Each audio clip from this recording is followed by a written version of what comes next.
يا مساء الخير، ازيكم عاملين ايه؟ يا رب تكونوا بخير. وحشتوني قوي قوي قوي قوي. النهارده بقى فيديو النهارده عن شنطه الولاده، ايه الحاجات اللي بناخدها للبيبي وايه الحاجات اللي احنا بناخدها لنفسينا وايه الاوراق المهمه اللي بناخدها. وما تنسيش تكملي الفيديو للاخر عشان في حاجات مهمه جدا احنا بننساها، وانا ذات نفسي كنت هنساها لولا كنت بكتب كل حاجه. وانت كمان اكتبي كل حاجه في نوت او اكتبيها على الموبايل. وربنا يقومكم يا رب بالسلامه وتجيبوا بيبي سليم وعافى يا رب.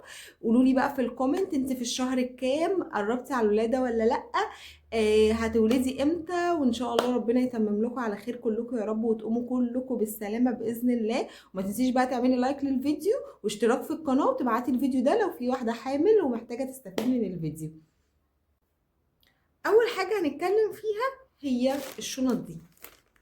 هنتكلم اول حاجه عن حاجه البيبي، بس الشنط دي بصوا، هي دي كنت جايبه فيها هدوم عادي، فهي بتعمل كده، تتقفل وتتفتح كده او زي كده. برضو دي برضو تحفة.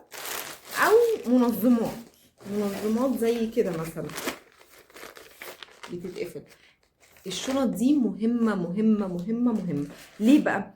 يعني مثلا احنا بنحط فيها هدوم البيبي اللي هم هياخدوها، فبمسك شنطة زي كده مثلا احط فيها الحاجة بتاعت البيبي اللي هتاخدها المستشفى، هتاخدها عشان تلبسها للبيبي اذا كان شامبو او اي حاجة، والهدوم والبامبرز، واحد بامبرز والكلام ده كله بحطه هنا. ومثلا بكتب عليه مستلزمات البيبي مثلا. دي بتبقي معرفة بقى اللي معاكي ان هو دي الحاجة اللي هو هيديها للممرضة او هيديها للمستشفى عشان يلبسوها للبيبي اول ما يخرج. فبتبقى بتسهل على اللي معاكي ان هو ما يقعدش يبهدل الشنطة وكده، فانتي بياخدها على طول ويديها لهم. فالحاجة دي بجد تحفة، الشنط دي تحفة ومنظمات وبتنظم الشنطة، وفي منظمات بتشتريها. بس انا بتكلم على ابسط حاجة، انك انتي تاخدي حاجة زي كده او حتى كيس عادي جدا، يعني كيس نظيف كده شكله شيك تحطي فيه حاجة البيبي وتلفيه كده وتاخديه وتحطيه في الشنطة. فدي الحاجات دي بتسهل عليكي، وكمان بتسهل على اللي معاكي ان هو يطلع الحاجة بسهولة. طبعا اول حاجة هناخدها للبيبي هو الطقم بتاعه، يعني الطقم اللي هو احنا هناخده اللي هو هيلبسه اول ما يخرج. انا الصراحة كنت عاملة لسليم الطقم الجميل ده، فكنت عامله له طقم تاني كده كان برضو مكتوب عليه سليم. فالطقم ده بقى بتاخديه معاكي، بتاخدي معاكي الطقم، مثلا طقم المستشفى ايا كان الطقم اللي انت جايباه اللي هو البيبي اول ما ينزل بيبقى فيه طقم كامل، وبيبقى فيه انك انت تشتري بقى ايه براحتك، بتقطعي يعني وكده بتشتري براحتك. بتاخدي معاكي سولوبيتا، وطبعا فانلة قط دي اساسي معانا، وبناخد معانا فانلة نص كم وفانلة بكم. تمام، احنا بناخد معانا 3 حاجات لو في الشتاء او في الصيف ايا كان الفصل اللي انت فيه. فلو في الصيف بناخد هو قط واللي بكم وبس. لو في الشتاء بقى بناخد نص وقط وبكم. وبناخد معانا بنطلون كمان عشان هما ما بيبقوش ببنطلون، فبناخد معانا بنطلون. والسوربيتا كده كده بتبقى ببنطلون، ده لو في الشتاء. لو في الخريف بناخد نص وبكم وبتبقى بقى فوقيها الكوفرتا او ايا كان الحاجه اللي فوقيها. وطبعا ما ننساش الكوفرتا. ولو في ولو في الشتاء بتاخدي بطانيه معاكي كوفرتا. وطبعا الشراب بتاع البيبي. وما تاخديش ده مش حلو خالص، اللي بيجي مع الطقم ده بيتزحلق من البيبي لان هما رجليهم بتبقى صغنونه قوي كده، فبيتزحلق من البيبي مش حلو خالص. خدي اللي هو بيبقى باستك متين ده، اللي هو الشرابات العاديه اللي زي بتاعتنا دي، اشتري له كام شراب، خدي معاكي شرابين. ده بيقع ومش حلو خالص ومش عملي نهائي. استني وتاخدي معاكي برضو الجوانتي. جوانتي بسيط كده عشان هو بيبقى نازل بردان جدا، فبتلبسيه وبرده بيبقى عنده ضوافر فممكن يخربش نفسه، فبتجيبي معاكي برده الجوانتي. وبناخد معانا ايه تاني؟ يعني انا استني. بناخد معانا الطاقية. الطاقية بتاعت البيبي مهمة جدا جدا جدا، لان طبعا البيبي اول ما بيخرج لازم نبقى ملبسينه طاقية. وطبعا الحاجات دي بتختلف زي ما قلت كده في المواسم، يعني ده ينفع خريفي وينفع صيفي. في الشتاء مثلا بتاخدي اللي هي اتقل من دي او على حسب الطعم اللي انت جايباه. البافيتا انا بحس ان هي ملهاش اي لازمه ساعتها، بس خديها معاكي احتياطي. بس ما بيبقاش ليها لازمه لان البيبي ما بينزلش حاجه من بقه كتير يعني في الاول.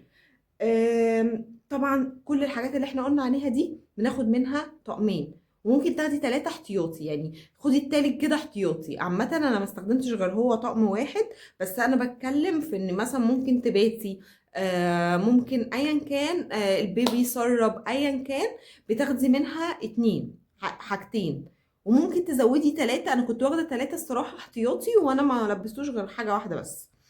ايه تاني احنا بناخد معانا برضو للبيبي؟ البامبرز بتاعه ناخد معانا، خدي معاكي في حدود 6 7. يعني انا كنتش هقول لك يعني 4 الكلام ده كله، بس لا، خدي معاكي 6 7. في اطفال بتبقى بتحب تغير كتير او بتعمل كتير فبتغير كتير. انا عامة ما استخدمتش غير 4، فانتي خدي معاكي في حدود 6 7 احتياطي، يعني برضو يبقوا معاكي في الشنطة. وطبعا اساسي الوايبس بتاعت البيبي، بس جيبي اللي هي من غير ريحة، دي بريحة ما كانتش حلوة. جيبي اللي هي من غير ريحة، اللي هي اسمها وايت، مش فاكره اسمها وايت ايه كده، بس انا ما بستخدمش الصراحه الوايبس خالص. بس دي عشان المستشفى انت ما بتقدريش تقومي تشطفي البيبي او كده، حتى اللي معاكي ممكن ما يقدرش ان هو يقوم يشطف البيبي او كده، فانت بتستسهلي انك انت تستخدمي الوايبس. فاساسي اساسي انك انت تبقى معاكي وايبس، بس وايبس نظيفه، حاجه تبقى اللي هي ميه بس، وبتبقى الميه بتاعتها كتير. ما تستخدميش حاجه فيها برفيوم او ريحه او ايا كان، او لوشن او ايا كان من ده. وطبعا اساسي مناديل، مناديل ليكي وللبيبي اساسا، فبناخد باكت كبير كده مناديل معانا برضو اساسي. وايه تاني بقى؟ كحول السرة، ده مهم مهم مهم، عشان انتي بتقعدي مع كل غيار بترشي على السرة، فده مهم برضو كحول السرة، وبرضو ده بتديلي اللي في المستشفى.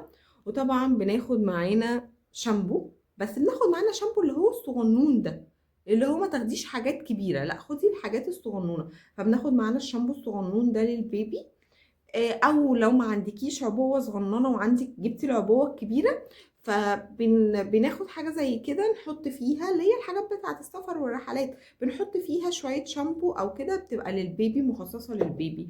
وبناخد معانا زيت طبعا عشان هو حجمه كبير، فبرضه مش هناخده معانا، فبناخد حاجات زي كده ونفضي من هنا لهنا. ف برضه بناخد معانا الزيت جونسون، او ايا كان الحاجه اللي انت جايباها، بس جونسون حلو الصراحه. هو فيه لما بيخرج البيبي من عمليات، يا اما بيعملوه بالزيت بس، يا اما بيحموه بالشامبو، او بيحموه من غير اي حاجه خالص، على حسب المستشفى اللي انت فيها. انا ساعتها عملوه بالزيت. وفي مستشفيات ما بتاخدش منك حاجه، وبيبقى عندهم هم المستلزمات دي وبيعملوها. فاحنا في الشنطه اللي بتاعت اللي احنا بنديها لهم، بنبقى حاطين فيها الشامبو، وبنبقى حاطين فيها الزيت وكحول السره، وبنبقى حاطين، ومش لازم كحول السره، هو لما يجيلك البيبي بيبقى رش على السره، هما بيبقى عندهم كحول السره. ف والطقم اللي هو المفروض هيلبسه البطانيه او الكوفرتا او الدفايه والسلوبيتا والطقم الداخلي، وواحد بامبرز، اديهم واحد بامبرز بس. وبتاخدي معاكي ببرونه او ساتر رضاعه لو انت هترضعي طبيعي، فانت بتاخدي معاكي ساتر الرضاعه بتاعك. وبرده جيبي اللي هو بشبكه ده، عشان تبقي شايفه البيبي من فوق وما يبقاش خانق البيبي، اللي هو من غير شبكه بيبقى عامل كده على البيبي، فاللي بشبكه ده حلو جدا. فجيبي معاكي ساتر رضاعه، او تجيبي معاكي البيبرونه والغطا يعني الحاجه اللي بتلبس للبيبرونه، الكفر بتاع البيبرونه مهم جدا برضو، انك انت تبقي معاكي البيبرونه والكفر بتاع البيبرونه. لو انت هترضعي صناعي، لو هترضعي طبيعي هاتي معاكي الكفر الساتر بتاع الرضاعه. بس كده، دي حاجة البيبي الأساسية اللي هو المفروض تبقي انت واخداها للبيبي معاكي في شنطة الولادة. هنقول بقى الحاجة اللي انت المفروض تاخديها ليكي انت. وطبعا في حاجة مهمة جدا انا نسيت اقول لكم عليها، لو البيبي بنوتة ما تنسيش الحلق الطبي بتاعها، عشان الحلق ده بيلبسوه لها في المستشفى، بيخرموا لها ودنها في المستشفى وبيلبسوه لها هناك، فما تنسيش اهم حاجة الحلق الطبي لو هي بنوتة.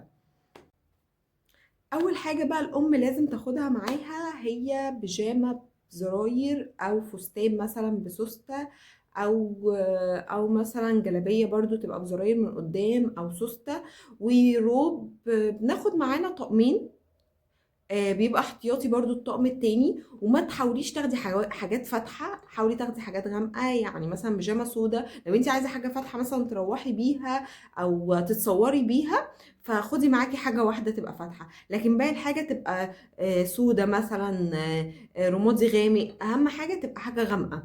وطبعا الهدوم اللي تبقى من جوه خدي معاكي 3 مثلا، 3 تطقمة من داخلية من جوه. وبتاخدي معاكي البادز طبعا بناخد في حدود 6 7 برضو. الفوطة بتاعتك، بتاخدي معاكي فوطة ليكي، نسيت، وفوطة للبيبي برضو، بناخد فوطة للبيبي معانا، وبناخد فوطة لينا. وفوطة البيبي لو هتاخدي حاجة من فوطك او تبقى حاجة جديدة ما استخدمتش قبل كده، وتبقى ناعمة على بشرة البيبي. ويستحسن انك انت تشتري فوطة للبيبي مخصوص تبقى ناعمة كده ومنشتها حلوة وقطن ونظيفة. بس. وبناخد معانا برضو شاور جل، بناخد معانا زيت، بناخد معانا شامبو. ويستحسن ان الشامبو يعني ملوش لازمة يعني تبقي في المستشفى وتاخدي الشاور بس. يعني تاخدي شاور بشعرك بس، ممكن تاخدي معاكي شامبو وشاور جل والزيت بتاعك او الكريم اللي انت بتحطيه. وطبعا ما ننساش الشاحن اساسي. الشاحن اساسي اساسي عشان الموبايلات بتفصل. ولو بيتي مهم جدا، الله اعلم انت هتبيتي او هتمشي ايا كان، برضو لو انت ما احتجتوش زوجك هيحتاجه، مامتك هتحتاجه، اخواتك هيحتاجوه، فخدي معاكي ضروري. وبتاخدي معاكي برضو مثلا برضو لينا احنا، بالرغم ان انا ما استخدمتهاش قوي بس في ناس بتستخدمها فهقول لكم عليها. اللي هي علبه بتبقى فيها زبده كاكاو مثلا، شنطه كده صغنونه بتاعت الميك اب، بنحط فيها زبده كاكاو، بنحط فيها روج مثلا مفضل، بنحط فيها كونسيلر، بنحط فيها مسكرة كحل، الحاجات يعني الحاجات الأساسية قوي. بناخد معانا لوشن عشان الجسم، بس يفضل لوشن بدون ريحة عشان البيبي ما يتحسس، لأن في الأول كده الروايح غلط، ما ناخدش معانا روايح خالص. لو انت عايزة تاخدي سبلاش او ايا كان، ده بترشيه مثلا في مكان البيبي، مش هتمسكيه يعني، ما ينفعش هنا، ما ينفعش هنا. يعني حاولي ترشيه في اماكن البيبي ما يشمهاش وما تبقاش ريحه قويه.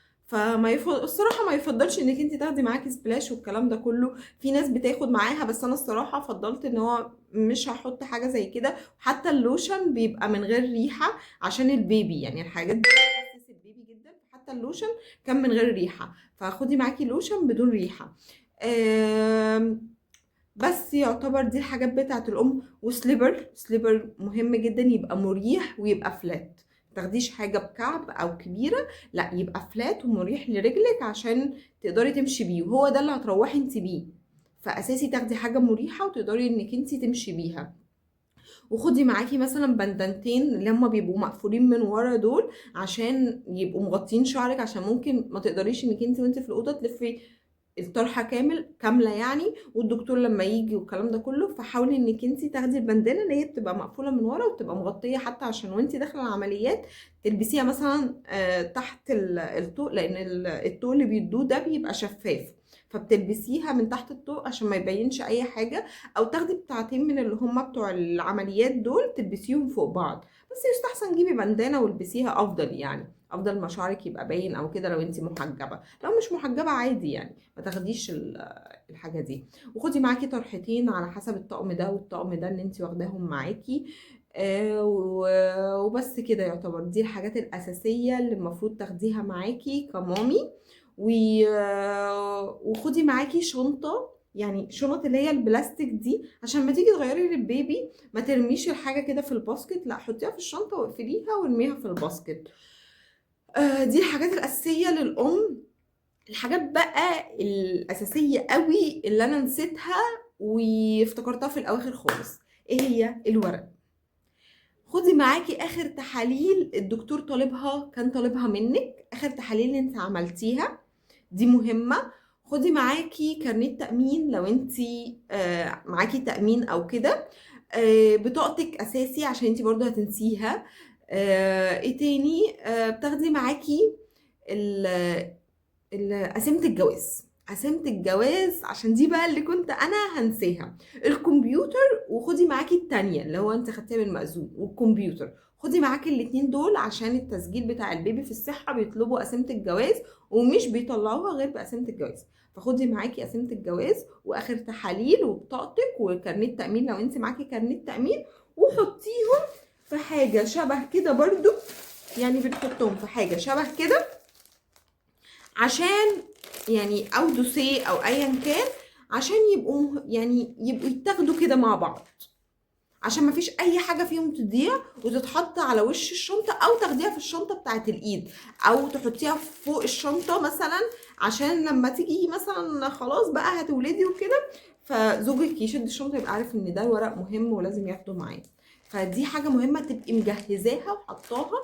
ممكن تحطيها جوه الشنطه بس من فوق خالص، عشان برضو لو حصل طارئ وكده وهتروحي المستشفى ما تقعديش تقولي بقى، او ممكن تنسيها اساسا.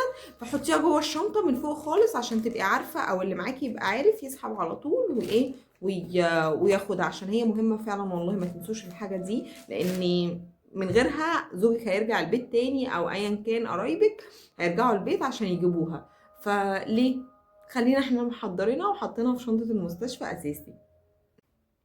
وبس كده نكون خلصنا الفيديو. يا رب يكون عجبكم واستفدتم منه. ما تنسيش بقى تكتبي لي في الكومنتات انت حامل في الشهر الكام، والبيبي ولد ولا بنوته، وربنا يتمم لكم على خير يا رب، وتجيبوا بيبي سليم وعافى يا رب، وانتوا ذات نفسكم تخرجوا من العمليات كويسين، وربنا يقومكم بالسلامه. ما تنسيش بقى اللايك والاشتراك في القناه وتفعلي زر الجرس، وابعتي الفيديو ده لو في حد عندك واحده حامل تستفيد برضو. باي باي.